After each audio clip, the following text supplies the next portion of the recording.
Dans cette vidéo, on va parler des préjugés sur la visualisation graphique.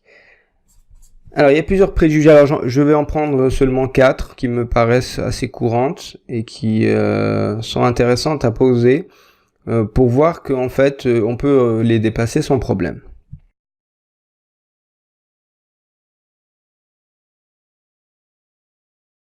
Le premier, c'est celui qui consiste à dire que on ne sait pas dessiner. Alors, en réalité, c'est faux. C'est faux et vrai. C'est vrai dans la mesure où Monsieur Tout le Monde n'est pas un artiste, mais Monsieur Tout le Monde peut très bien faire des dessins très simples. On peut tous faire, par exemple, voilà, des rectangles, ensuite faire des lignes, voilà, et ensuite faire un rond, voilà. Et du coup, on a un bonhomme. Donc, on n'a pas besoin de choses plus complexes que ça. Il suffit juste, voilà, d'utiliser par exemple deux virgules, ou un espèce de petit rond, un trait, et vous avez donc automatiquement déjà un personnage, un visage. Là aussi, vous utilisez des figures géométriques, et hop, avec des traits, vous vous retrouvez avec un bateau. Donc ça suffit, ça, pour ce dont on a besoin. La visualisation graphique, dans le but donc de transmettre ou d'apprendre donc des informations, des connaissances, des choses comme ça, ne nécessite pas de compétences très développées. Hein. On a besoin juste de savoir faire quelques dessins bien placés. Donc il y a un vocabulaire visuel dont on parlera dans les vidéos à venir, mais c'est tout. Donc finalement, une fois que vous savez dessiner donc des ronds, des carrés, des traits, il vous suffit juste d'apprendre le vocabulaire ou la boîte à outils de la visualisation et ensuite de les utiliser à propos. Deuxième préjugé, un peu lié au premier d'ailleurs, il faut que ça soit joli. C'est-à-dire que les gens ne veulent pas se lancer tant que ça ne ressemble pas à quelque chose d'assez joli qu'on peut voir dans les réseaux sociaux. Hein. On a des professionnels du dessin qui nous font des choses assez magnifiques. Et donc effectivement, on aura tendance à se dire, si c'est pas joli, ça vaut pas le coup. Alors là aussi, c'est un peu dommage de se restreindre de cette façon. Puisque si il faut attendre que ça soit joli pour pouvoir justement dessiner quelque chose, ça suppose que on risque de ne pas faire grand chose avant un certain temps. Donc c'est pour ça que moi ce que je conseille, c'est d'y aller quand même. Pensez à, si vous voulez, la parole que vous prenez.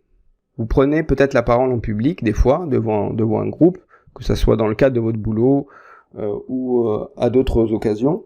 Et pourtant, donc, la parole que vous prenez, vous n'avez pas fait de concours d'éloquence, vous n'avez pas suivi plein de formations pour prendre la parole. Et pourtant, vous le faites. Donc, ça prouve bien que l'objectif n'est pas d'avoir des qualités oratoires exceptionnelles pour prendre la parole, mais juste de transmettre des messages. Et pour la visualisation graphique, c'est la même chose. L'objectif, c'est de transmettre un message. Hein. C'est d'arriver à attirer l'attention.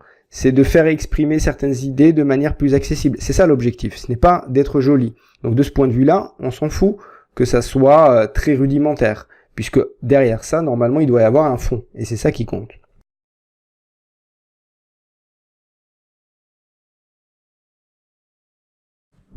Troisième préjugé, une image vaut 1000 mots. Alors, c'est un préjugé, et ça aussi quelque chose de vrai. Ça a quelque chose de vrai dans la mesure où une image donne l'accès à l'idée principale plus rapidement que du texte. C'est ce que je disais dans la vidéo précédente. Cependant, il faut faire attention, l'image en elle-même, elle peut être interprétée de diverses façons. Donc c'est pour ça que il faut y joindre toujours de l'écrit. Il faut au minimum un titre, voire parfois des sous-titres ou d'autres éléments qui permettent donc de donner sens à l'image. Donc moi ce que je fais, donc je peux représenter et je commente à l'oral.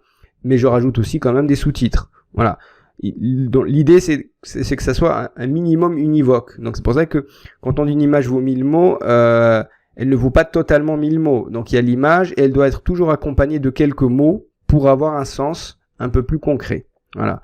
Donc attention à ne pas croire qu'il suffit juste de dessiner la chose et puis ça suffit, ça parle d'elle-même. Non, justement, il y a une diversité d'interprétations qu'il faut restreindre en rajoutant donc des titres, des sous-titres et des commentaires.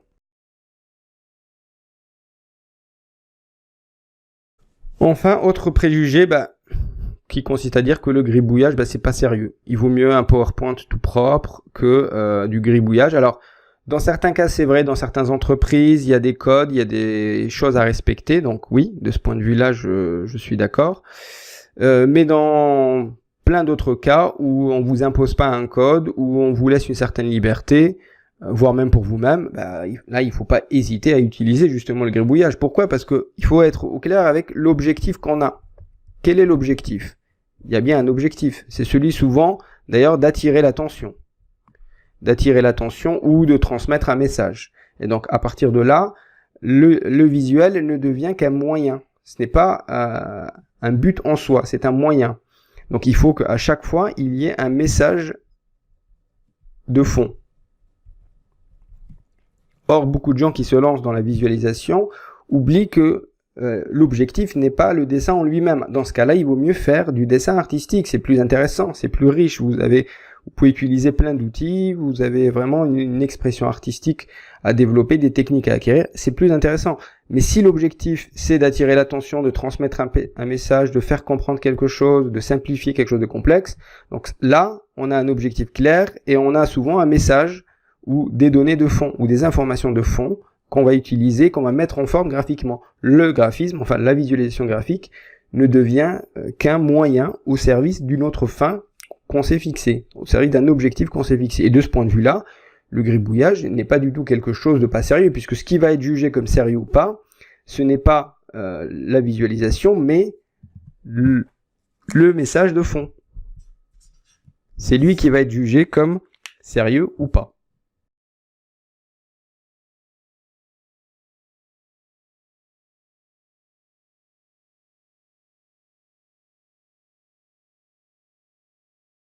Voilà donc en ce qui concerne les quelques préjugés que je voulais aborder avec vous. Donc d'abord, le fait qu'on sache pas dessiner n'est pas un problème, puisqu'il s'agit juste de dessiner des choses très rudimentaires afin de faire ressortir le sens, puisqu'on va les mettre en lien les uns avec les autres, ces éléments-là. Donc c'est tout ce qui compte. Donc il n'y a pas besoin d'être un grand dessinateur. Il n'y a pas besoin que ça soit forcément joli, puisque là aussi c'est un moyen et non pas une fin en soi. Donc à partir de là, c'est la fin qui compte et non pas le moyen. Donc c'est pas grave si c'est pas forcément d'extrêmement joli. En ce qui concerne l'image, vous 1000 mots, attention, il faut toujours que l'image soit accompagnée de titres, sans quoi elle risque d'être interprétée de diverses façons et non pas de la façon dont vous le souhaitez. Et enfin, le gribouillage, c'est vrai que ça ne peut ne pas être sérieux dans certains cas où il y a des codes culturels précis, sinon c'est pas du tout un problème, puisque l'objectif, encore une fois, c'est le fond, c'est ce qu'on veut transmettre et non pas la façon dont on le transmet, voire même la façon dont on le transmet peut être attirante, en tout cas suffisamment intéressante, suscitant suffisamment de curiosité pour aller justement vers le fond, qui est l'objectif d'une présentation, qui est l'objectif d'une transmission d'informations, de données ou de savoir.